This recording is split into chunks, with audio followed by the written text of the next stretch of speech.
la grosse maladresse. Oh, au, au, au. Puis l'autre, là. Bonjour à tous et à toutes et à ceux entre les deux. Bienvenue à un nouvel épisode de La grosse maladresse. Puis l'autre, là. Cette semaine, on parle de la schizophrénie. Et évidemment, je peux malheureusement pas parler de la schizophrénie tout seul parce que parce que je connais pas tant que ça, finalement. Donc, j'ai avec moi un invité. Et on va poser à mon invité la question qui tue. T'es qui, toi? Moi, je suis juste le fou local. Là. Je suis un petit fou local. Non, en gros, mon nom est Carl. Carl Bougie. Je un beau gros. Je suis niveau 28, on va dire ça comme ça. Niveau 28, OK. Ouais, je suis comme pas un expert de schizophrénie, mais je connais un petit peu puisque je suis moi-même atteint de schizophrénie.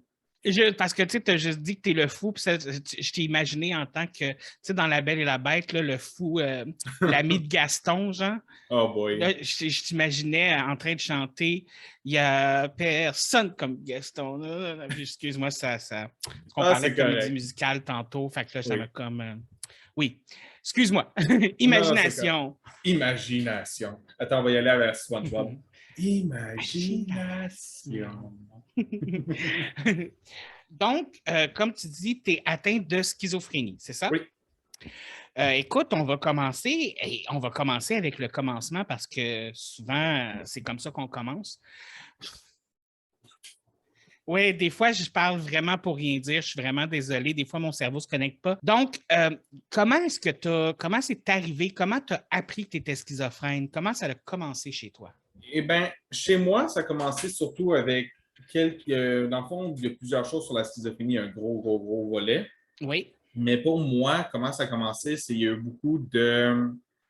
J'ai commencé à atteindre un peu plus de psychose, faire des psychoses ici et là. Et un des aspects qu'il y avait, c'est que j'ai commencé à voir des choses. C'est pas tout le temps que tu vas avoir des apparitions dans ta vie de tous les jours, comme voir un... Ça, c'est un exemple, j'ai pas vraiment vu ça, mais ça pourrait arriver. Tu ne verras pas un loup dans ton living room ou une autre personne dans ton living room. Effectivement. Donc, dans le fond, c'est que ça a commencé comme ça, tranquillement, ou est-ce que c'est arrivé comme pouf? C'est arrivé dans des grosses périodes de stress. OK. Ça s'est développé beaucoup là, et plus que moi, j'ai été très stressé au commencement. En fait, j'étais une boule de stress. J'ai toujours été une boule de stress. C'est arrivé quand même assez vite quand ça s'est développé. Donc, une chose à savoir est que la schizophrénie, oui, c'était disposé à ça avec des gènes, mais c'est aussi des facteurs environnementaux qui peuvent l'accélérer. OK. Et ça se développe généralement, pas à l'enfance, mais plus pour les hommes dans la début vingtaine. OK, début vingtaine. Mais écoute, je viens de me rendre compte que, tu sais, j'embarque déjà dans ton histoire, mais j'ai oublié de poser la question principale auparavant, puis je viens d'allumer. Genre, moi, je suis comme, « Hey, comment tu as vécu ça? » OK, mais c'est quoi la schizophrénie exactement? La schizophrénie, c'est souvent une personne qui est atteinte de certaines psychoses, une maladie mentale qui peut être sévère, peu persistante. Okay. Elle se manifeste justement par des épisodes de psychose. Et c'est généralement progressif au début. C'est allant sur des semaines, des fois. Okay. Mais elle peut apparaître très soudainement. C'est généralement du monde qui va avoir... Une des choses que la schizophrénie peut faire, c'est que tu vas avoir... c'est pas juste un stéréotype qui... Hey, tu vois des choses. Tu vois, mettons, un gobelin sur ton épaule. Oui. C'est pas juste des hallucinations visuelles, ça peut être des hallucinations auditives aussi. Oui. Mais ça peut être aussi des pensées que tout le monde au complet veut être contre toi. Comme paranoïaque, là. Oui. Mais, admettons, je peux donner un exemple des choses que j'ai vécues. Imagine que tu t'en vas au supermarché. OK. Tu vas chercher des pommes, tu es en train de choisir des pommes. Il y a quelqu'un qui arrive derrière toi. ma pensée va commencer à faire comme est-ce que je prends trop de temps? Est-ce qu'elle est en train de me juger que je prends trop de temps? Est-ce que elle veut que je fais les pommes qu'elle veut? C'est comme ça escalade des fois. Et ça commence petit, puis ça... C'est ça, mais ça, c'est généralement aussi c'est un épisode de self. Que tu nourris toi-même, là? C'est ou... ça. OK. L'anxiété me fait un peu ça aussi, mais j'imagine peut-être pas au même niveau, là. Ben, il y a des choses que l'anxiété peut créer qui vont être similaires à la schizophrénie. OK. Surtout que je suis quelqu'un qui est anxieux social, donc ça n'aide pas en plus. Ah, ça, je te comprends. Je te comprends. Mais ça, il y a toujours des choses à travailler là-dessus. Comme quand on parlait Oui. des comédies musicales, comme j'ai fait plus tôt, ça m'aide beaucoup à développer ce côté-là. Parce que j'ai lu un petit peu, je ne voulais pas trop me renseigner, parce que je voulais vraiment avoir un dialogue de débutant, là, si on veut. Mais j'ai vu aussi qu'il y avait différentes sortes de schizophrénie à ce moment-là. J'ai vu qu'il y avait la schizophrénie paranoïde, la catatonique, la dystémique, puis il m'en manque un. Je ne connais pas trop les sortes non plus. Est-ce que toi, tu... Ah, je pense que l'autre, c'est quand c'est un mélange des autres, justement. Okay. C'est comme un mélange des autres à différents niveaux, genre. Est-ce que tu sais de laquelle dont toi tu souffres ou... Non, j'ai été diagnostiqué quand même récemment, j'ai eu à peu près 1 an. Mais plus que j'ai été médicamenté assez rapidement. Genre, j'ai eu mes effets, j'ai commencé à être suivi. Ça a pris une psychose parce que le système de santé canadien est un petit peu... on va attendre que ça va aller mal avant qu'on prenne en charge. Mais dès que ça a été mal, ça m'a pris 1 semaine, j'avais un psychologue, j'avais un psychiatre, puis j'ai été médicamenté à peu près 1 semaine après. OK. Fait qu'une fois que tu as eu une psychose, ils ont vu « Ah, c'est sérieux, on va réagir. » C'est ça. OK. Donc, tu me disais que ça a commencé, je reviens à comment que ça a commencé pour toi maintenant qu'on a fait la parenthèse de qu'est-ce que c'est la schizophrénie. Donc, tu disais que pour toi, ça a commencé quand même assez rapidement. Oui, ça a commencé rapidement, mais comme tout mâle qui ne veut pas...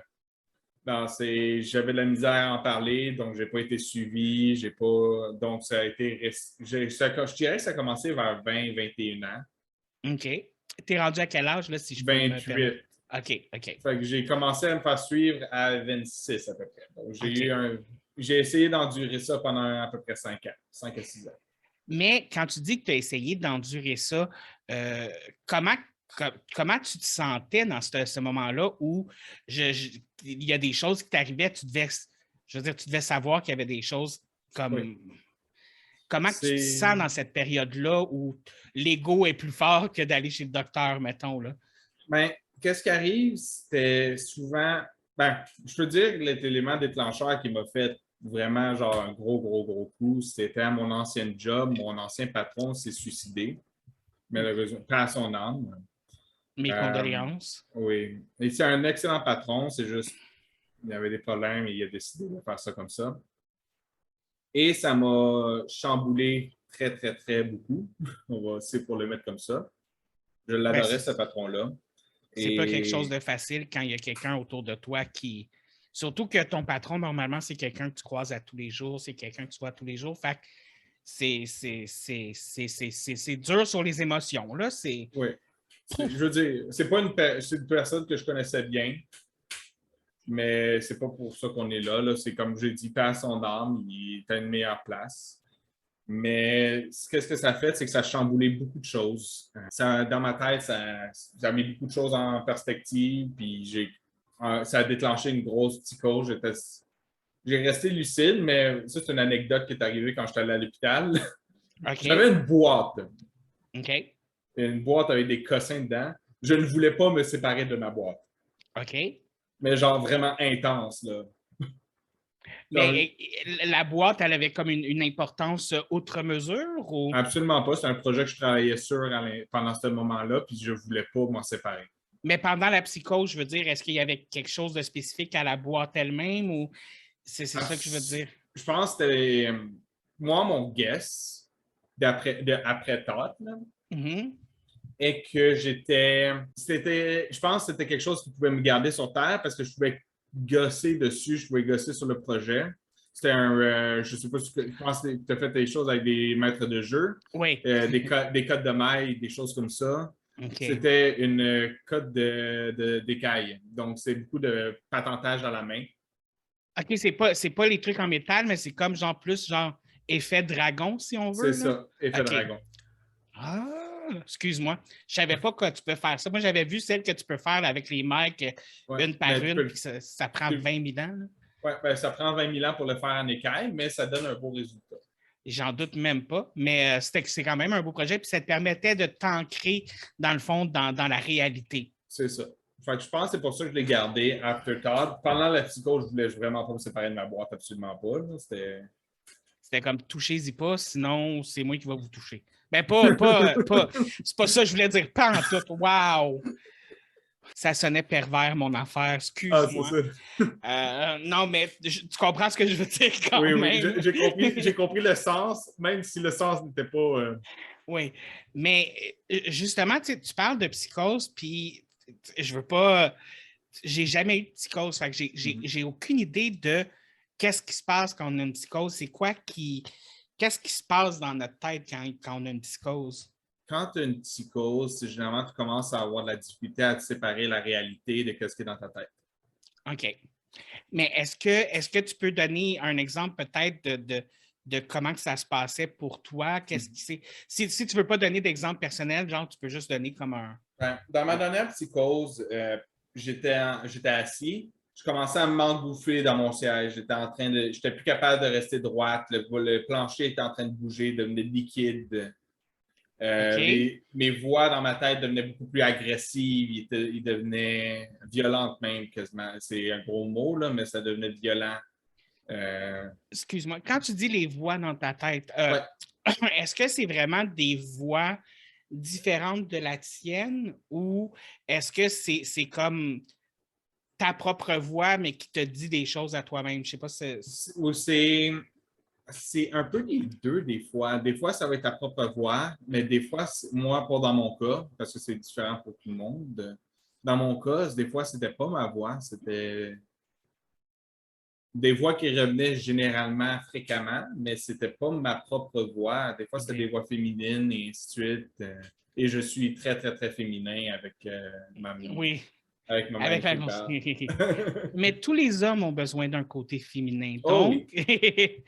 mais c'est juste que je dis ça parce que moi, je souffre de phobie sociale, d'anxiété, puis je dis souvent que j'ai une voix dans ma tête, puis je l'appelle Bertha, mais pour moi, c'est pas une voix, c'est plus quand j'ai un dialogue avec moi-même. C'est comme, c'est sûr que le concept d'entendre une voix, c'est quelque chose qui, pour les gens comme moi qui n'entendent pas de ça, c'est dur à comprendre.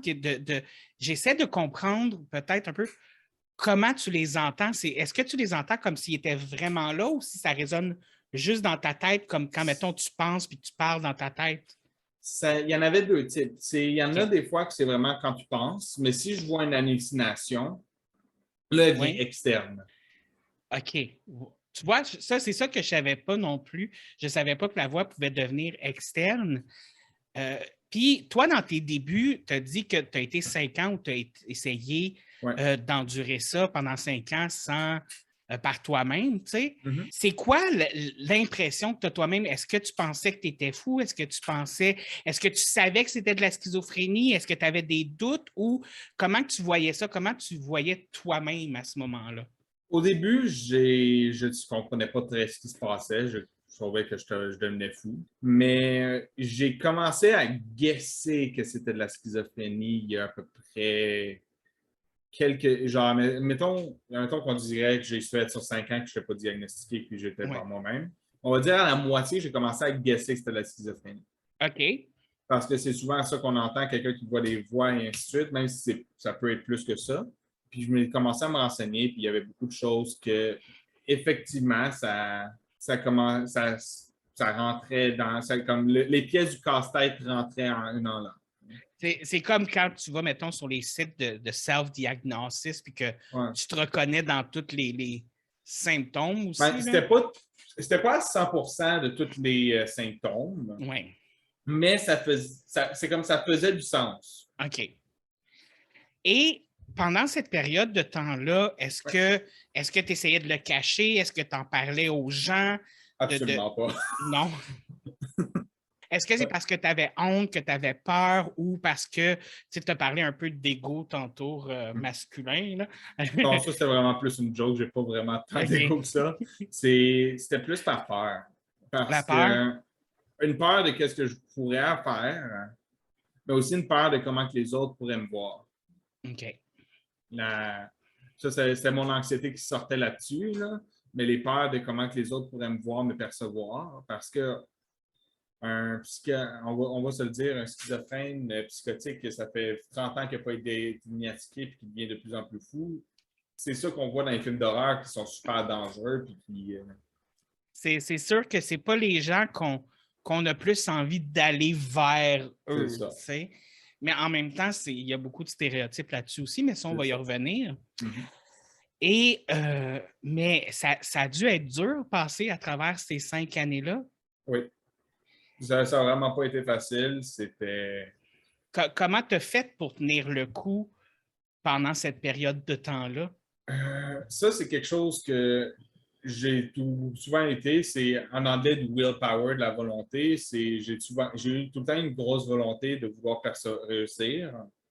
Donc, d'un bon côté, c'est quand j'ai réussi à se tenir le coup avec ça. D'un mauvais côté, j'ai tenu le coup avec ça.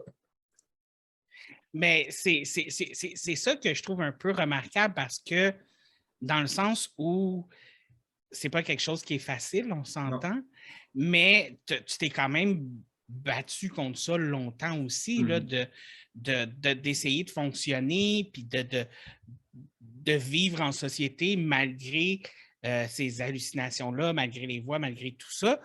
Je veux dire, il n'y a pas des moments donnés où tu es comme « Ah, Steven, comme plus capable. » Non, ça, il y avait des soirs que c'était comme non, que je voulais abandonner, mais c'est comme si j'abandonne, c'est comme ouvrir le barrage. Puis un des gros problèmes, c'est que ça venait beaucoup avec mon humeur. Donc, ça amplifiait mes émotions, ça amplifiait mes humeurs.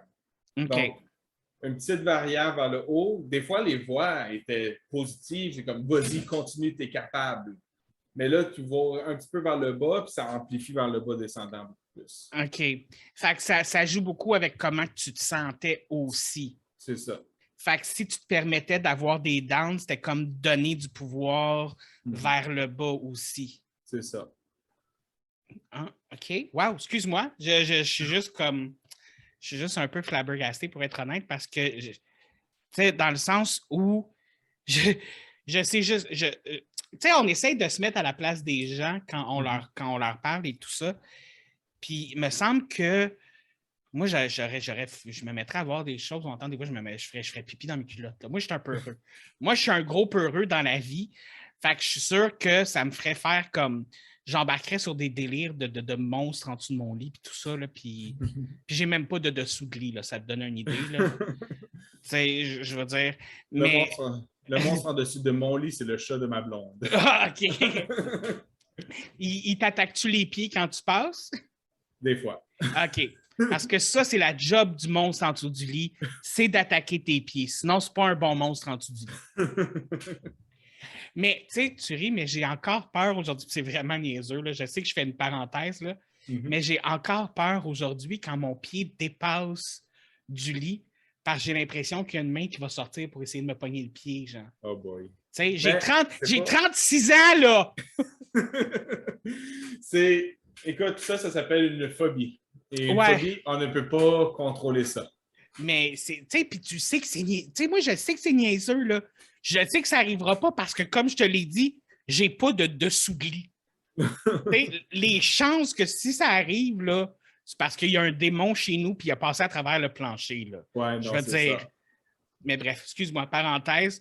Je ne sais pas pourquoi j'ai été là, mais ah oui, on parlait du chant du lit du monstre. Okay. Ouais, excuse-moi. Et là, finalement, tu as été diagnostiqué. Oui. Tu dis qu'il a fallu que tu aies eu une grosse crise pour être diagnostiqué, mais est-ce que tu avais fait l'étape d'aller voir des médecins et tout ça avant ou c'est la grosse crise qui t'a amené là? c'est plus la grosse crise qui m'a amené là. J'étais en contact avec une association justement pour la santé mentale. Je pense que c'était une association sur la rive-sud, c'était l'accès. L'accès? Parenthèse, si vous avez des problèmes de santé mentale, vous avez des doutes, juste besoin de parler à quelqu'un, contactez l'accès, ils sont là pour vous, ils sont excellents, ils sont là pour vous écouter. On va fermer la parenthèse. Je vais mettre l'information dans la petite boîte en bas, guys ou girls and non-binaries. Je vais mettre l'information de l'accès en bas si vous voulez aller voir ce que c'est. Ça va être dans le petit texte. Moi, j'étais en contact avec eux, ça faisait quelques jours. OK. Et là, j'apprends que mon boss a péri. Je me remets en contact, je commence à perdre les pédales. Il me conseille d'aller voir l'hôpital. Il appelle l'hôpital. OK. Je me rends à l'hôpital d'une façon, je pense que c'était par un Uber. OK. Et puisque l'accès avait déjà appelé, il était déjà au courant que je m'en venais. J'étais dans l'attente 2 minutes, pum, bang, boom, ils m'ont fait rentrer. Fait que l'accès t'a donné accès à être traité plus rapidement aussi. Oui. OK. Ça m'a permis de rentrer à l'hôpital, de ne pas être dans une salle d'attente en train de faire une crise. Ils m'ont pu me mettre, ils m'ont supervisé. C'était en plein temps de COVID, donc tout le monde avait un masque.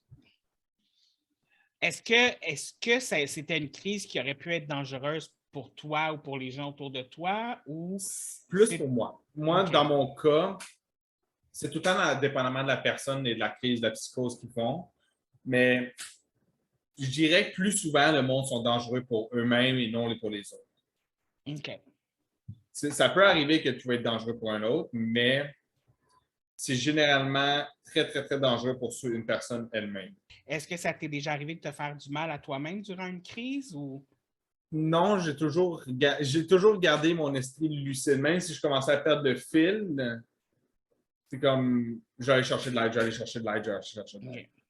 Fait que tu réussissais quand même à garder une espèce d'ancrage malgré tes psychoses d'une certaine façon. C'est ça. Moi, je dis que ma boîte m'a aidé pour la dernière.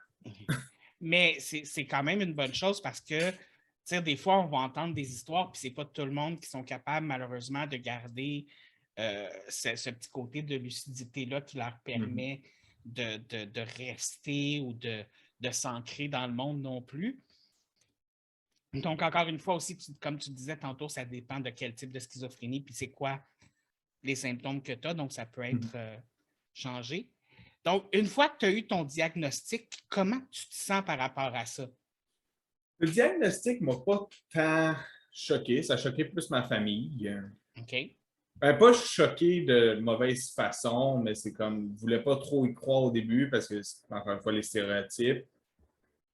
Ils voulaient s'assurer que ce soit vraiment ça qui se passait et ainsi de suite.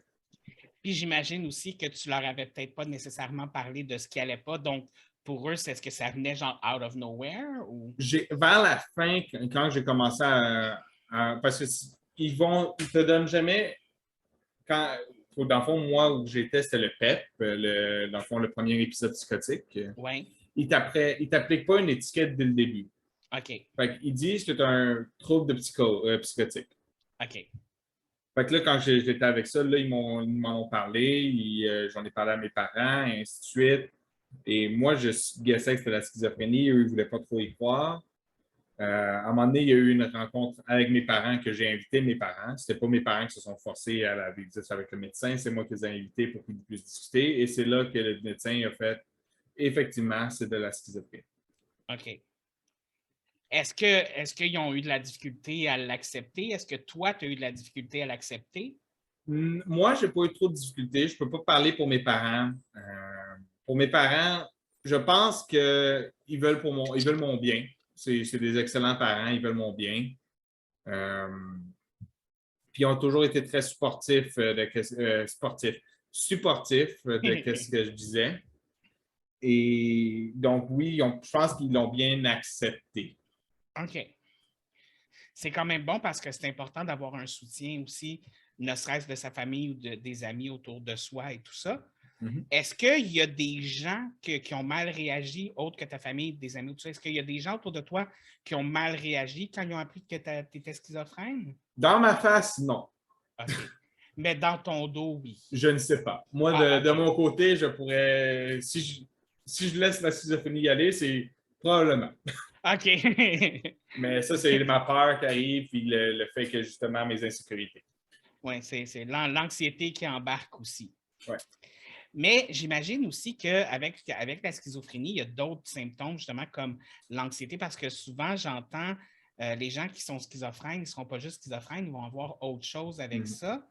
Donc, est-ce que tu penses que ton anxiété ou tout ça, ça fait partie de ta schizophrénie ou est-ce que tu penses que c'est deux problèmes séparés? Je pense que mon anxiété sociale, je pense que c'est deux problèmes qui viennent à la base de deux graines différentes, mais qui se rejoignent ensemble. OK. Comme Sailor Moon qui font une fusion.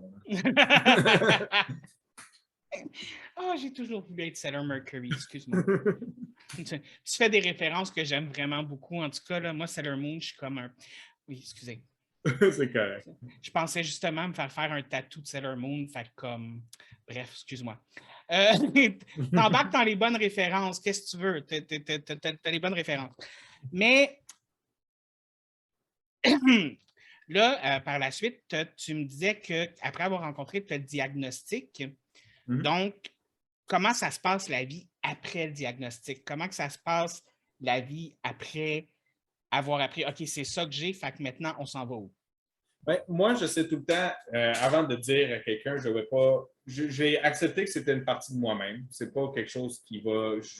Moi, j'ai accepté le fait que je vais probablement avoir ma médication pour le reste de mes jours. OK. Moi, là, je ne dis pas au monde je suis schizophrène. Mais j'essaie de faire confiance à une personne en premier avant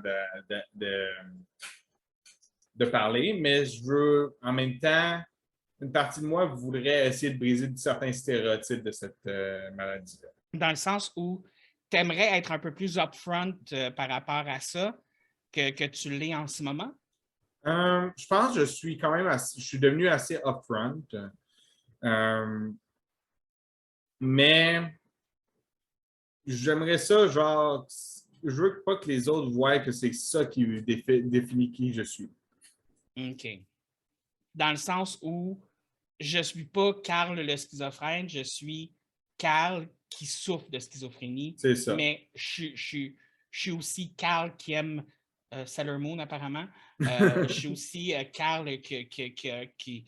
Bref, mais tu sais, on ne se connaît pas beaucoup, donc j'ai de la misère à dire des choses, là, mais tu comprends ce que je veux dire. Ben oui, je comprends très bien ce que tu veux dire. Mais est-ce que c'est quelque chose que tu vas être upfront, mettons, au travail? Au travail, j'étais upfront quand j'ai été embauché et à mes supérieurs. Okay. Il y a certaines personnes que je ne fais pas trop confiance, que je ne vais pas leur dire. Mais dès que j'ai été au début, puis ils ont été très, très, très supportifs avec moi, moi, je leur ai surtout dit, parce que c'était dans leur. Comment je le vois, c'était dans leur droit de savoir, si je fais une crise, qu'est-ce qu'il faut qu'ils fassent? OK, c'est un peu pour leur donner les outils pour t'aider en cas que. C'est ça. OK. Est-ce que c'est une peur à cause de ça, de ne pas être engagé ou d'être jugé comme, OK, pas apte à faire le travail ou quelque chose comme ça? Non, moi, je n'ai jamais eu cette peur-là. Moi, je pense qu'ils n'ont jamais eu cette peur-là non plus. La compagnie que je travaille pour est excellente pour ça. Moi, c'était beaucoup plus pour. Moi, c'est un whole package. Tu ne peux pas m'avoir moi et tu ne peux pas malheureusement me séparer de ce qui fait partie de moi.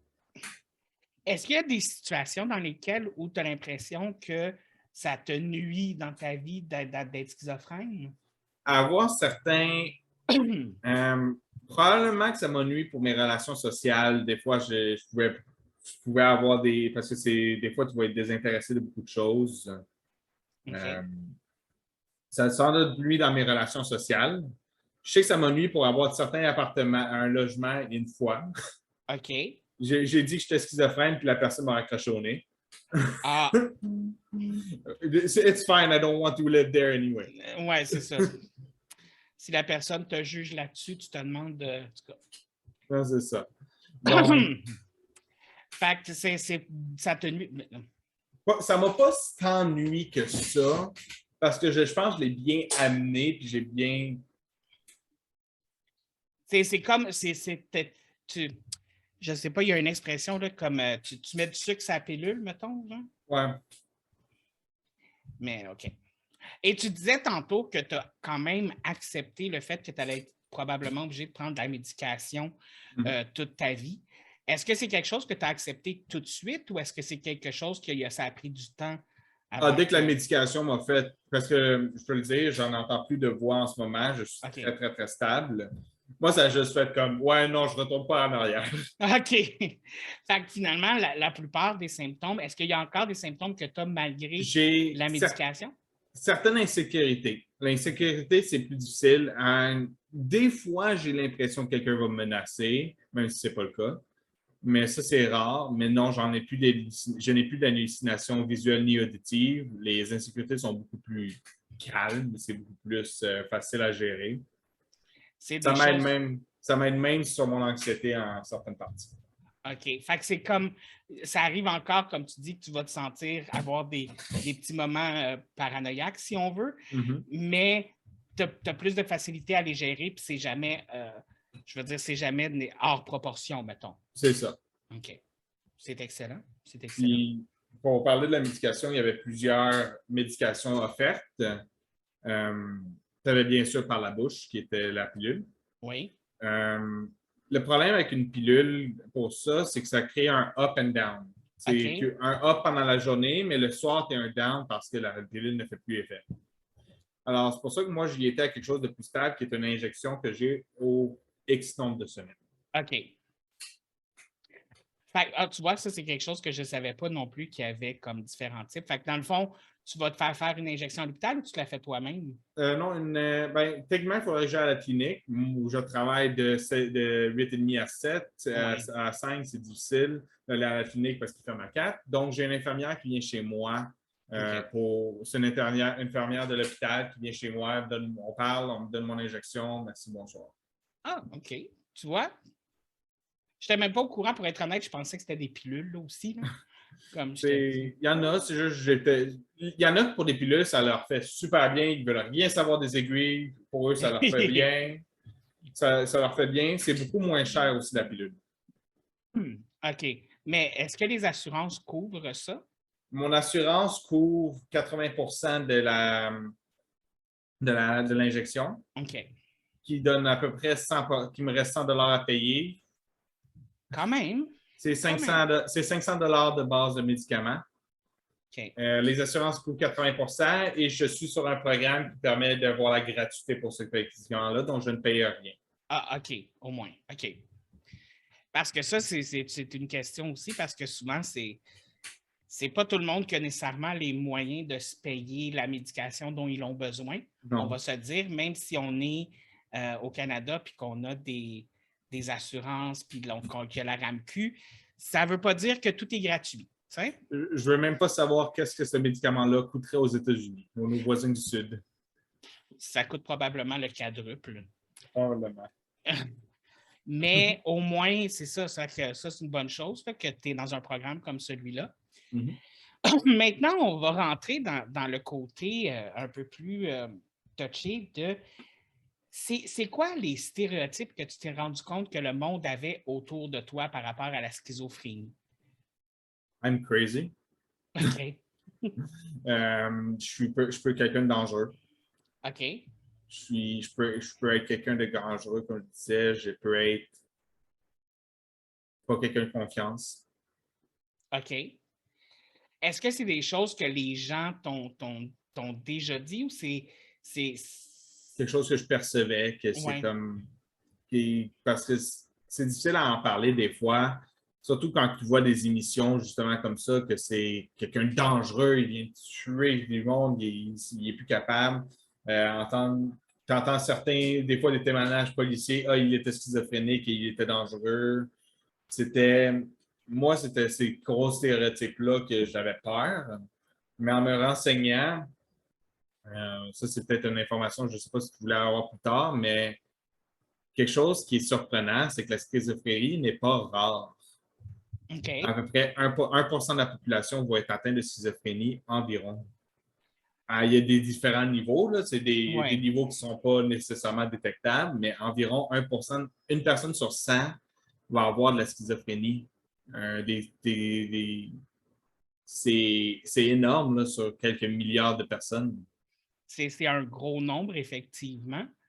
Mais, tu sais, quand on revient aux stéréotypes, comme tu disais, c'est vrai que quand on va regarder la télé, on va regarder des films, puis tout ça, c'est rare qu'on va montrer le schizophrène qui va bien, qui est médicamenté, que tout va bien dans sa vie. On va montrer quelqu'un qui attaque quelqu'un. Je pense, mettons, à des shows d'hôpital, là. Ouais. La personne attaque quelqu'un, elle essaye de se tuer, elle parle d'extraterrestres, de Jésus, de voix dans sa tête. Comme, je veux dire, c'est jamais le beau côté des choses. Genre. Non. Non, malheureusement. Écoute, et ces stéréotypes-là, est-ce que ça te donne toi-même une mauvaise image de toi-même? Pas de moi-même. Je sais que je suis un gros nounours. Mais c'est comme, ça me donne peur des fois de qu'est-ce que j'aurais pu devenir. OK. Ça te met en face avec les possibilités de qu'est-ce qui se serait passé avec moi si je n'avais pas été diagnostiqué, dans le fond. Que je me serais pas, que j'aurais décidé de garder ça en moi, ne pas m'auto-diagnostiquer, m'auto-médicamenter, mettons. Le what if, si on veut. Genre. C'est ça. J'avoue que ça doit être quand même assez effrayant de penser à ça aussi. Mm-hmm. Et est-ce qu'il y a des gens, puis là, je dis ça, mais j'arrête pas de te poser des questions depuis tantôt, mais quand tu dis que tu es schizophrène, est-ce qu'il y a des gens qui vont te poser des questions, puis tu es comme, ah, c'est une question conne? Oui, mais moi, je me dis, s'il n'y a aucune question qui est idiote à poser, à un certain... Ouais, oui, il y en a plein des questions idiotes, mais je vais être la personne, si c'est une personne pour me faire chier, si c'est une question juste pour me faire chier, je ne donne même pas d'attention. Okay. Mais si c'est vraiment quelqu'un qui est intrigué, qui veut en savoir plus, je trouve qu'il n'y a pas de question idiote. Ben, écoute, je vais te donner un exemple que moi j'ai vécu. J'ai une de mes cousines, quand elle a appris que j'étais gay, la question qu'elle m'a posée, puis elle était sérieuse, puis elle voulait vraiment avoir la réponse, là. C'était pas pour être méchante ou quoi que ce soit, tu sais. Mais elle m'a dit, vu que tu es gay, quand tu fais caca, est-ce que ça te donne du plaisir? Excusez-moi. Mais elle était sérieuse, tu sais. Fait que c'est surtout ça, je veux dire, comme je sais que c'est peut-être pas le genre de questions qu'on a avec la schizophrénie, mais tu comprends quand même ce que je veux dire. Tu sais, je veux dire, il y a des questions que tu fais comme... Hein? C'était-tu un enfant? Malheureusement, non. OK. Ça aurait bien... J'aurais pu le mettre sur le côté genre... OK, c'est juste un enfant qui est curieux, mais là, c'est... Non, c'est ça. La personne était majeure et vaccinée. Oui. Mais non. OK. Non. Mais en tout cas, bref. Fait que, tu sais, des fois, il y a des questions qu'on se fait poser, puis on est comme... Celle-là encore. Non, j'ai pas de questions comme celle-là. C'est la question qui vient, mettons, si on dirait la question qui vient, celle-là encore, ça serait est-ce que tu vois des choses? OK. Non, je n'en vois plus. Tu m'as dit la question, puis j'ai eu le goût de t'en poser directement tout de suite après. Puis, tu vois-tu encore des choses? Non, je ne vois plus de choses. Mais en même temps, tu sais, je veux dire, tu sais, je veux pas, mais quelqu'un me dirait qu'il est schizophrène comme ça, puis je pense que c'est peut-être le réflexe que j'aurais aussi de, est-ce qu'elle entend des voix en ce moment? Est-ce qu'elle voit des choses en ce moment? Tu sais, comme, puis tu sais, je veux dire, dans le sens où je suis pas le genre de personne qui va arrêter de parler à quelqu'un parce que j'apprends que la personne est schizophrène ou quoi que ce soit, mais je veux dire, il y a comme plein de questions qui te viennent en tête de qu'est-ce qui se passe dans sa tête. Fait que c'est ça qui doit... Est-ce que tu sens une barrière comme celle-là des fois quand tu parles avec quelqu'un? Même si la personne accepte, est-ce que tu as l'impression que ça met quand même une barrière entre votre connexion avec une autre personne, genre? Je pense que ça dépend de la personne, sincèrement. Je OK. pense que ça dépend à quel point qu'elle est ouverte, qu'elle est ouverte à l'inconnu. Parce que c'est, comme je dis, c'est rare d'ouvrir une conversation. C'est bonjour, je suis Carl, le schizophrène. Comment allez-vous? Non, je vais avoir généralement plusieurs contacts avec la personne. Puis c'est quand ils voient que je suis quelqu'un de normal, que je suis En pas quelqu'un. parenthèse, oui. Ouais. Ça, le normal, là, c'est un mot que j'ai de la misère avec, là, mais en tout OK, on va y aller de même. Quand je suis une personne gros nounours qui est bien gentille. cas. T'es comme un calinours! Exactement. Oh! Excuse-moi. C'est plus facile à. C'est comme tu disais, mettre du sucre sur la pilule. Ouais, OK. Excuse-moi. OK, là, il faut que je te pose la question parce que j'ai pensé au calinours. Lequel tu serais? Le bleu. Tout le monde veut toujours être le bleu. À chaque fois que je pose la question, c'est ça la réponse que j'ai. OK, excuse-moi. C'était juste une parenthèse encore une fois. Moi, c'est juste, je pense qu'à l'inours, je pense au bleu. Moi aussi. Fait que, tu sais, c'est comme, je voulais même m'acheter tu sais, les pyjamas one suit, là, Oh boy. du calinours bleu. J'étais comme,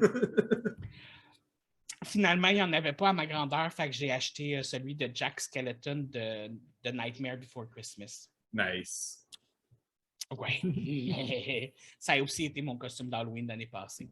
Tu sais, quand tu as à voir quelque chose qui fait un costume d'Halloween au lieu d'en acheter un autre, là, that's it.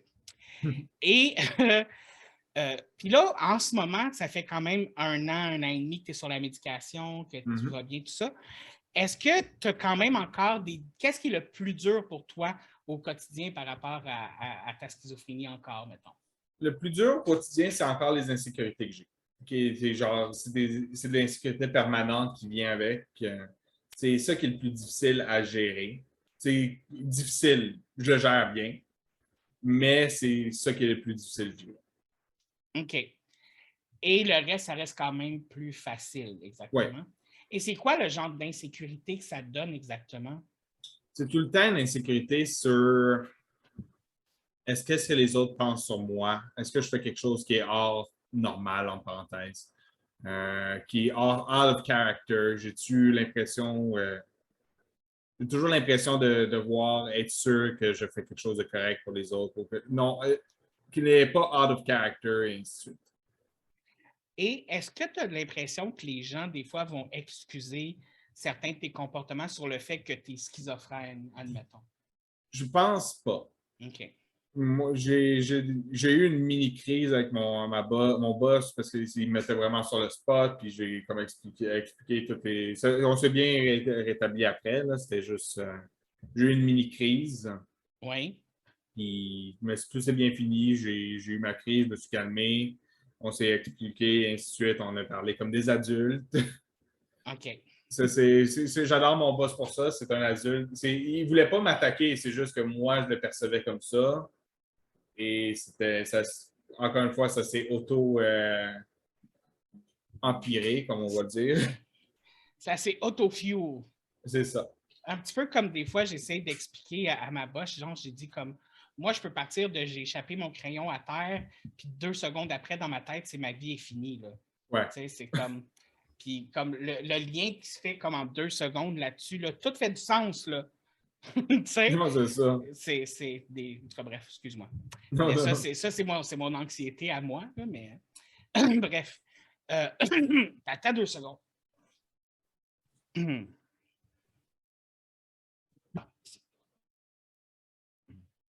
Excuse-moi. c'est correct. J'avais un petit chat dans la gorge. Et, tu sais, les gens, quand tu vois les gens qui vont parler de schizophrénie ou qui vont peut-être pas savoir que toi, t'en souffres ou que toi, tu es quelqu'un qui gère avec ça, qu'est-ce que tu aimerais dire aux gens qui ne savent peut-être pas c'est quoi la schizophrénie? Qu'est-ce qui serait important pour eux de savoir, selon toi?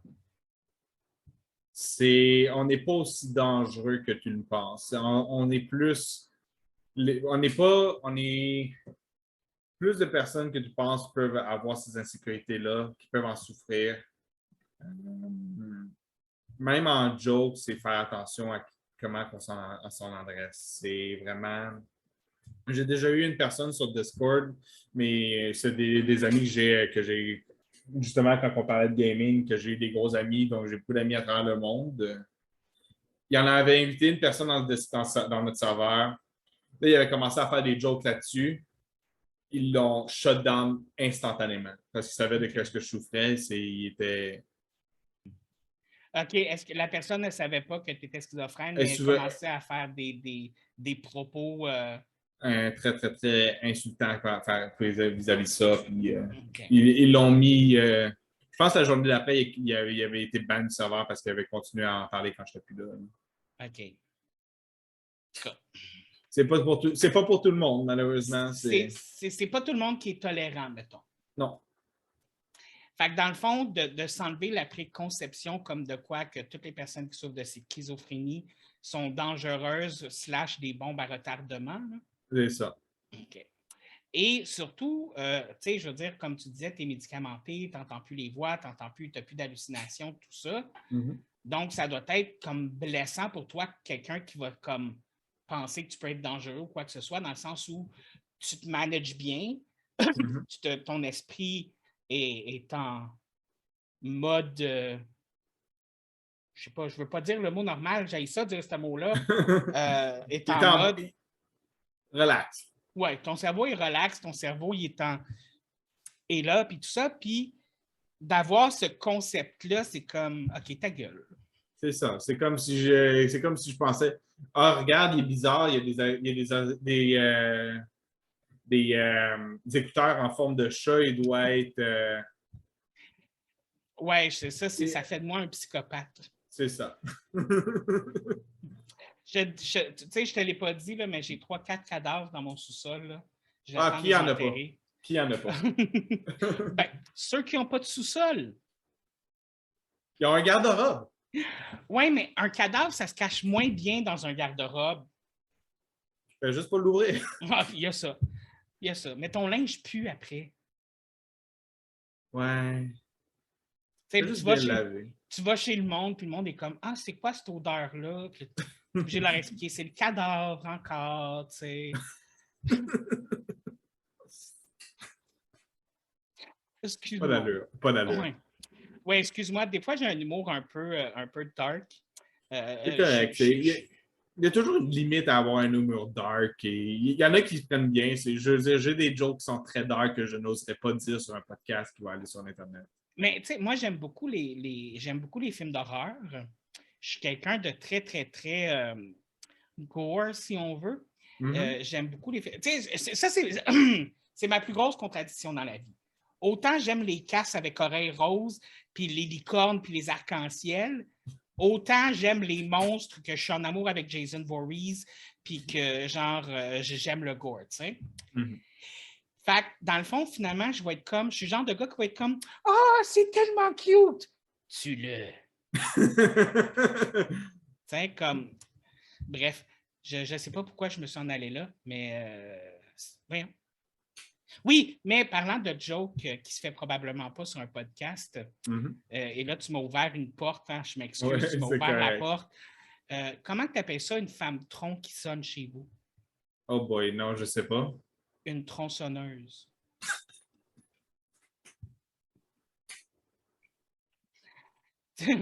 Sais-tu comment tu appelles ça? Une femme tronc qui sonne chez vous dans le but de tuer toute ta famille. Non. Massacre à la tronçonneuse. Ah boy. Ouais. Bref, ça, c'est mon genre d'humour, comme tu peux voir. C'est pas la chose la plus... Ça passe pas partout. Je t'en donnerai une après le podcast. C'est bon, c'est bon. Moi, j'aime toujours ça, en avoir des nouvelles. On aime ça. Ça ouvre mon esprit. Mm-hmm. Excuse-moi. Écoute, on a survolé un petit peu les psychoses tantôt et tout ça. Je suis vraiment beaucoup intrigué par les psychoses en tant que telles parce que c'est pas quelque chose que j'ai vécu, puis c'est pas quelque chose que nécessairement tout le monde vit en tant que tel. Est-ce que tu peux nous décrire un petit peu c'est comment, qu'est-ce qui, tu sais, comme Tu peux-tu essayer un petit peu de nous mettre dans un état d'esprit de psychose? Je ne sais pas comment est-ce que je veux dire. De mon côté, je peux juste parler pour moi. Oui. C'est comment que je les ai vécus. C'est généralement quelque chose qui commence petit, qui devient de plus en plus gros à cause de mon propre esprit qui s'auto-fuel, comme on parlait. Et c'est généralement arrivé quand j'avais beaucoup de stress. Il y a toujours un niveau de stress que tu es capable de gérer, puis à un moment donné, le stress est tellement haut que tu n'es plus capable de le gérer, puis ça fait juste s'auto-amplifier. Comme je disais plus tôt, une psychose, c'est une perte de contact avec la réalité. Tu commences à perdre le fil, comme moi je disais, le plancher devenait de l'eau, je n'étais plus capable de marcher droit. Quand je m'assisais à quelque part, je m'enfonçais dans la chaise, je perdais le contrôle. C'est vraiment quelque chose qui affecte l'esprit. Comme si la chaise voulait t'avaler, tu veux dire? Ouais. Puis comment ton esprit gère ça? Tu dis que tu réussissais à garder quand même un ancrage dans la réalité.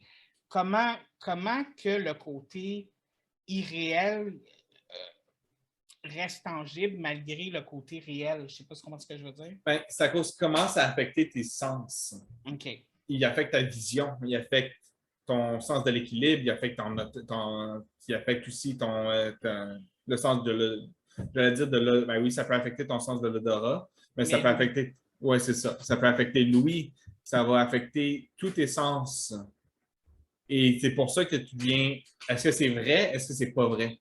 OK. Fait que dans le fond, c'est comme si ton cerveau est en train de te dire, c'est vrai, ça se passe avec tous tes sens. C'est ça. OK. Et il faut que toi, tu gardes le côté. Oh, OK. Oui. Ouh! Fait que dans le fond, c'est tout ton cerveau, tout ton esprit qui est en train de te dire, ça, c'est en train d'arriver. Puis c'est comme ça. Puis toi, qu'il faut qu'il essaie de faire non, c'est pas encore en train d'arriver. Non, je suis en train de faire une psychose ou je suis en train de faire une crise. C'est ça, tu essaies de dissimuler. Généralement, c'est facile de dissimuler. Ça, c'est vrai, ça, c'est pas vrai. Tu es bien dans des boîtes. Mais là, c'est comme si toutes tes boîtes pleines de choses, ils se renversent à terre, tu les mélanges, puis ils se remettent dans les boîtes. Fait que tu as des choses qui sont réelles et non réelles dans ta boîte de réel. Ouh! Fait que tout est pêle-mêle, tout est mélangé. C'est ça. C'est pas le fun. C'est vraiment pas le fun. Écoute, j'essaie juste de m'imaginer qu'est-ce que c'est de vivre ça, puis mon cerveau, il veut shut down, tu sais. C'est très... Et par rapport à ça ici, le fait, comme je te dis, le cerveau qui veut shut down, puis tout ça, moi je reviens encore au fait que tu as vécu ça pendant 5 ans de le toffer, puis tout ça, genre, puis tu sais, tu me dis que tu gardes un ancrage à la réalité, mais comment tu as fait pour garder un ancrage à la réalité quand tous tes sens sont contre toi comme ça? Je suis comme flabbergasté, genre. Moi, ce qui m'aidait beaucoup, c'est que puisque dans l'idée, quand tu commences à en faire plus souvent, tu sais, c'est quand tu es trigger. Oui. Donc, c'est pour ça que tu essaies de te concentrer sur un objet puis avoir cet objet-là pour te garder sensé. Comme la boîte que tu parlais tantôt. C'est ça. OK. Mais sérieusement... Parce que ça, je sais que c'est réel. Ça, je sais que c'est... Qu'est-ce qui affecte ça, c'est réel. OK, comme... Ça, j'ai la certitude que c'est réel. C'est ce que je sais qui est réel dans l'univers en ce moment. Fait que si je garde mon focus là-dessus, je garde la réalité. C'est ça. Ah! Je pense que c'est ça que je n'avais pas compris tantôt. Mais sérieusement, moi, je te dis chapeau, pour être honnête. Je ne sais pas ce que c'est ce par quoi tu es passé, parce que mon esprit n'est même pas capable de l'imaginer. Mais premièrement, chapeau, tu as fait ça pendant 5 ans et tu as fait la run, parce qu'on va se dire qu'il y a des gens qui ne la t'offrent pas, malheureusement. Tu as été consulté, tu as été sur médication, tu vas bien aujourd'hui, oui? Oui. OK, super. Je voulais juste être sûr. Tu vas bien aujourd'hui. Moi, je te dis chapeau. Écoute, c'est une réalité qu'on ne connaît pas, que personnellement, je ne connais pas, puis que probablement plusieurs de mes auditeurs ne connaissent pas aussi. Mhm. Mais de savoir que c'est possible de vivre avec la schizophrénie puis d'avoir une vie normale, en parenthèse, c'est possible. C'est aussi important. Mais il faut dire aussi, comme tu l'as dit tantôt, il y a plusieurs degrés de schizophrénie. Malheureusement, il y a des schizophrènes qui, même avec une médication, même avec tout ça, ça reste difficile, malheureusement. Mais de ne pas oublier que il y a tout un univers à la schizophrénie, comme il y a tout un univers à l'anxiété, tout un univers à la dépression. C'est des choses qui sont des grosses bulles qu'il faut essayer de ne pas amalgamer. Ça existe comme mot, ça? Ça existe. Un amalgame, c'est généralement un mix-match de plusieurs choses qui sont forcées à la même chose. Écoute, on arrive déjà proche de la fin du podcast. C'est rare qu'il n'y a pas de... Je vais être honnête avec toi, il n'y a presque pas eu d'erreurs sur le podcast. Les erreurs sont toutes venues de moi cette fois-ci. Écoute, félicitations. Mais avant qu'on termine le podcast sur le conseil / recommandation de la semaine, est-ce qu'il y a autre chose que tu voudrais mentionner que tu penses qu'il serait important de dire, que peut-être que je ne t'ai pas posé de questions à propos de ça, ou que tu penses qu'il serait important que le monde sache par rapport à la schizophrénie? Ouais, ça, j'ai une petite liste ici de choses que... On a parlé de qu'est-ce qu'était la schizophrénie, mais j'ai une petite liste ici, ce n'est pas de moi, mais ça vient de plusieurs choses. C'est qu'est-ce que ce n'est pas pour aider, qu'est-ce que ce n'est pas, qu'est-ce qui pourrait aider justement. Il parlait de justement que ce n'était pas rare. Oui. Donc, ça, on en avait parlé. C'est pas un dédoublement de personnalité. Oui, ça aussi, c'est un des préconçus qu'on a, que les gens qui sont schizophrènes peuvent avoir un dédoublement de personnalité et qui ne seront pas la même personne, tout ça. Donc, ce n'est pas un dédoublement de personnalité. C'est ça. C'est pas une marque de faiblesse de caractère, qu'il n'y a pas quelqu'un qui est juste faible en tant que tel. C'est pas causé non plus par des parents négligents ou dominateurs. C'est pas juste environnemental, c'est vraiment aussi génétique. OK. Il y a un mix des deux. OK. C'est pas un du PTSD, c'est pas un PTSD. OK. Et Est-ce que ça peut être déclenché par un PTSD, par contre? Ça peut être déclenché par des événements, OK. mais c'est pas juste un événement qui va le déclencher. Okay. Ça peut enclencher d'autres choses, qui va créer une psychose, qui va...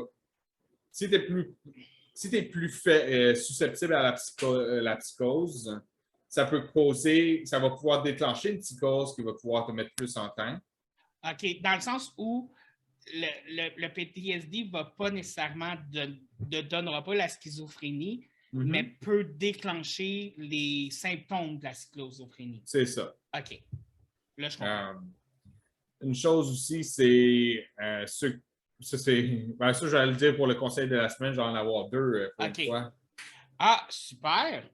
Je vais les garder là. Donc, se rappeler que, comme tu dis, que ce n'est pas ces choses-là, de se renseigner aussi avant de penser que de quoi que ce soit. Allez vous renseigner sur ce que c'est la schizophrénie, allez prendre des conseils. Et si vous avez la chance, j'imagine, je me demandais si vous avez la chance de connaître quelqu'un qui est schizophrène, je veux dire, la personne qui est... Il y a quelque chose qui ne sonne pas bien dans ma tête quand je dis ça. Genre. Si vous connaissez une personne qui est schizophrène, prenez le temps d'y parler, prenez le temps de comprendre ce que c'est réellement au lieu de comme vous assumer qu'il va se mettre à parler avec la personne dans la télé puis qu'il va vous tuer parce que vous ressemblez à Hitler. Je ne sais pas. Tu sais, comme... Je ne sais pas pourquoi c'est ça qui m'est venu dans la tête, mais demandez-moi pas. Mais renseignez-vous. C'est toujours n'importe quelle situation mentale, n'importe quelle situation psychologique. Renseignez-vous avant de grimper au rideau. Là. Bref, c'était pas ça mon conseil, c'est juste moi là, qui vous fait la morale, guys. OK? Là, tonton David, il vous dit on ne juge pas. Sinon, tonton David va vous juger. Mais il vous juge tout le temps pareil. Fait que c'est une autre histoire. Je juge tout le monde, moi, écoute. C'est mon sport national. Écoute, non, mais tu sais, tu ris, mais dernière parenthèse avant d'arriver vers les conseils / recommandations de la semaine.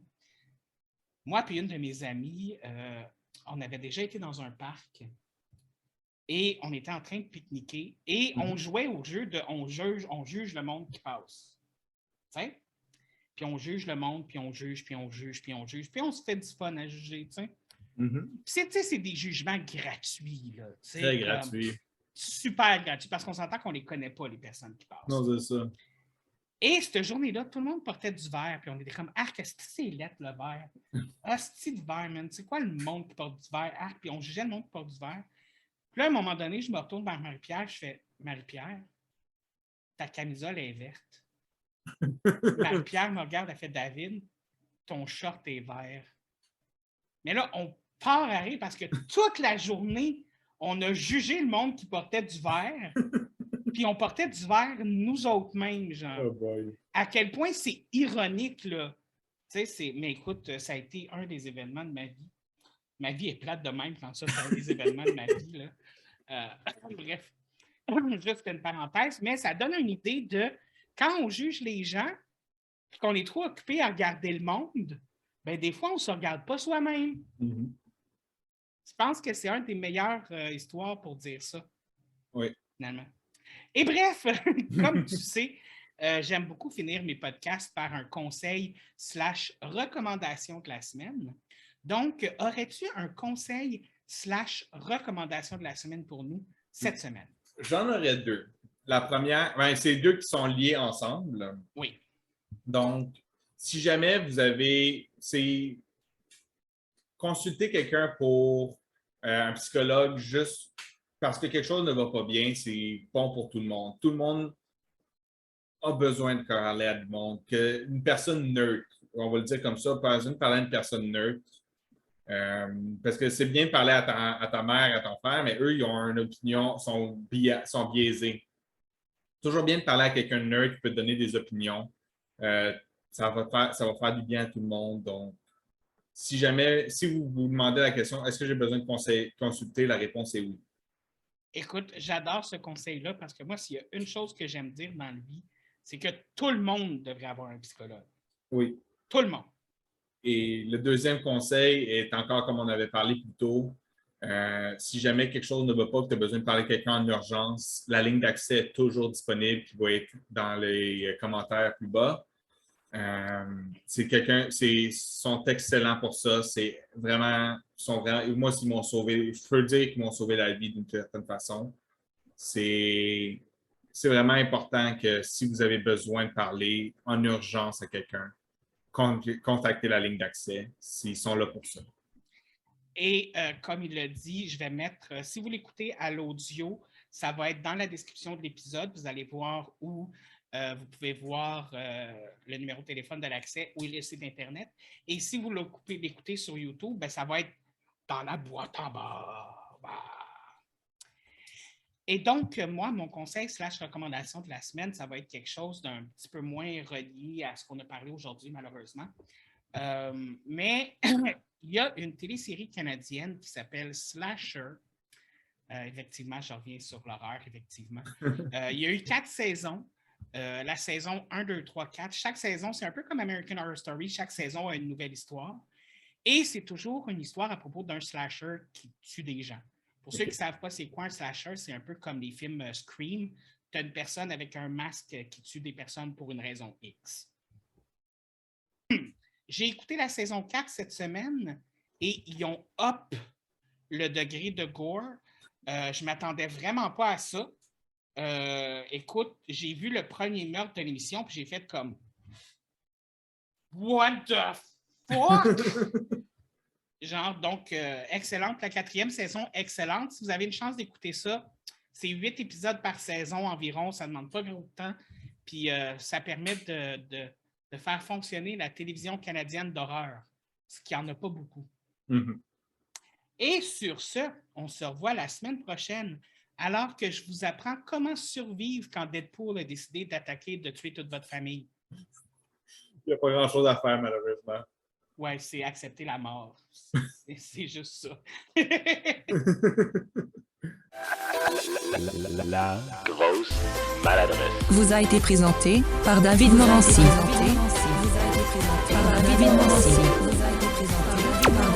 Nancy.